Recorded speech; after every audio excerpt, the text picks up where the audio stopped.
had I realized at the time, but Kayla really did have a plan laid out for her and Cooper.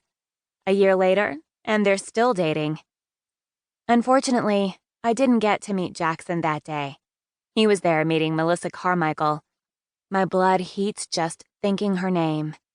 She's always been such a bitch to me. Especially after I became close with Jackson. I hate to even think about what they did together after they left the ice cream shop that day. Although, that's been the story of my life for the last 2 years, watching Jackson with random girls. He's not the relationship type, or so he says.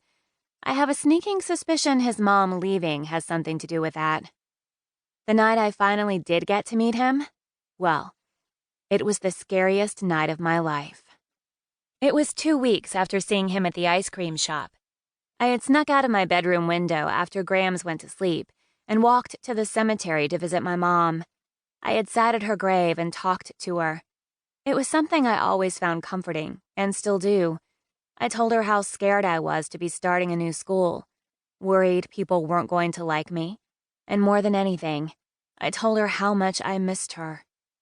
My mother was my best friend. The pain I felt when she passed hadn't faded, and I'd wondered if it ever would. I don't remember how long I'd been crying before I heard some rustling and laughter. I turn around to find 2 guys stumbling up behind me. They're big, their builds reminding me of linebackers. By looking at them, I guess they're a couple of years older than me. They smile as they approach, smiles that have terror skittering down my spine. I stand up quickly, my shaky legs barely able to hold me up. Well, aren't you pretty? Isn't she, Jace? Suddenly feeling exposed in my yoga tank and shorts, I fold my cardigan over my breasts that they are openly staring at.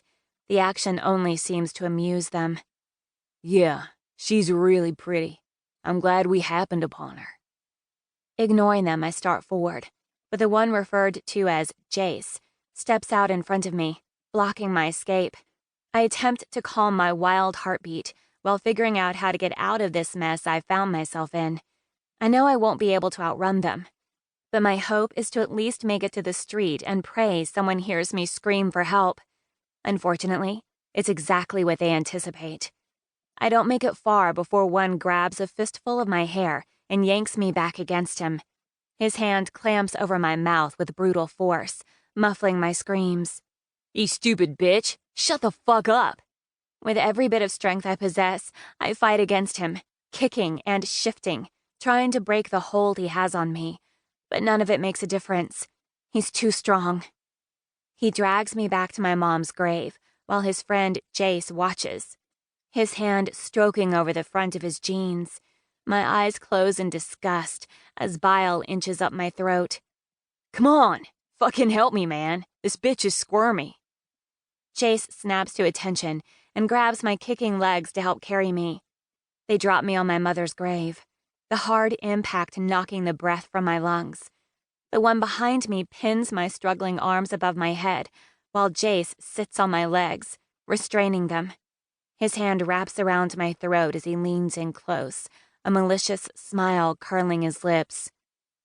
I'm going to fuck you right here on your mother's grave, you little bitch. It's now. I realize they must have been watching me for some time to know this is my mother's grave. For the first time since they showed up, I feel something other than fear. Anger swells inside of me, bubbling over, and I spit in his face. It's my first mistake. Fury washes over his expression, his fingers tightening on my throat. You're a brave little whore. He rears back and slaps me. The impact is so hard that blood pools in my mouth and black spots dance before my eyes. After I'm done fucking you, my buddy is going to get a turn. Then we're going to beat some manners into you. He tears at my tank top, ripping the strap from my shoulder. No, please don't do this, I beg. But quiet quickly when I realize my pleas only excite him further. As his hand moves to his belt, I close my eyes and begin to pray. It's the first time I've prayed since my mom died. I am praying so hard that I don't realize my legs are suddenly free. Soon, though, I clue into the sound of shouting and painful